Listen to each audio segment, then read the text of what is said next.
हमारे साथ रतनगढ़ एमएलए पूसाराम जी गोदारा है और राजस्थान अभी उपचुनाव के माहौल से घिरा हुआ है।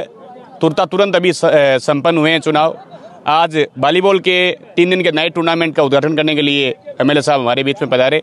इनके करकमलों से यहाँ का उद्घाटन हुआ, इनसे हम बातचीत करेंगे।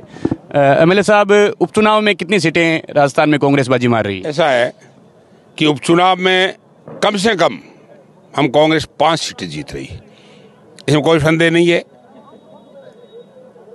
ज़्यादा से ज़्यादा 1 सीट बीजेपी, 1 सीट अन्य वर्ग को मिल सकती है।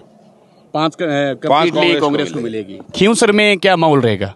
खींवसर में ट्रायंगल फाइट है, कांग्रेस, बीजेपी और आरएलपी, कड़ा मुकाबला है वहाँ। निश्चित तौर से हमारी कांग्रेस बहुत मजबूती से उभरी है, क्योंकि पहले हमेशा वहाँ कांग्रेस ने लड़ा नहीं, समझौता किया है। अगली बार इंडिपेंडेंट लड़ी, अच्छा प्रोग्रेस हुआ है। मुख्य मुकाबला आरएलपी और बीजेपी में। नरेश देवली उनियारा में नरेश मीणा के द्वारा एक आरएस अधिकारी को थप्पड़ मारना और जो हिंसा भड़की, कल 2 पत्रकार भी पीटे गए, पुलिस ने लाठीचार्ज भी किया। क्या बीजेपी गवर्नमेंट की लचरता देखते हैं आप? ऐसा है कि नरेश ने जो भी किया वो गलत किया, हम इससे सहमत नहीं है। हम हिंसा की राजनीति नहीं करते, हम उसका नहीं समर्थन करते। अहिंसा की राजनीति होनी चाहिए। नरेश भाई ने जो भी किया वो गलत किया। कोई भी अधिकारी है, उसके थप्पड़ मारना, उसकी बेइज्जती करना ठीक नहीं है।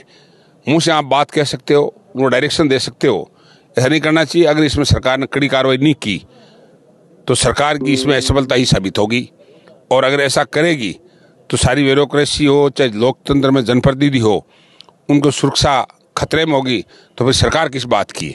इसलिए सरकार की अब तक की कार्रवाई कोई ज़्यादा प्रभावी नहीं है, प्रभावी कार्रवाई होनी चाहिए।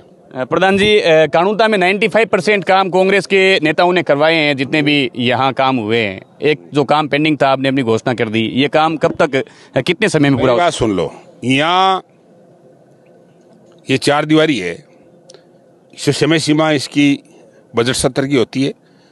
इसमें इसलिए अब समय सीमा की जरूरत नहीं है, काम हो जाएगा।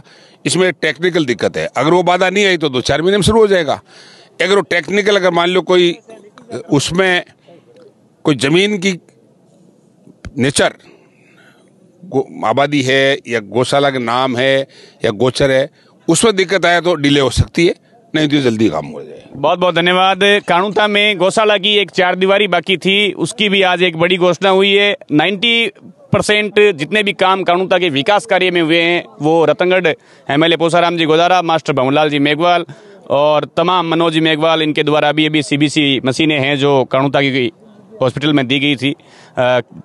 खेमाराम जी मेघवाल के कार्यकाल में भी खूब काम पास हुए और कानूनता बिल्कुल विकास की ओर अग्रसर है।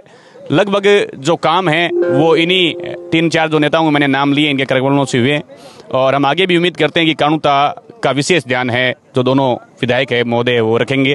और हम आज इस जो आप ग्राउंड देख पा रहे हैं मेरे बैकग्राउंड में, इस ग्राउंड में 3 दिवसीय रात्रिकालीन वॉलीबॉल टूर्नामेंट का आयोजन यहाँ कानूनता की पावन धरा पर हो रहा है।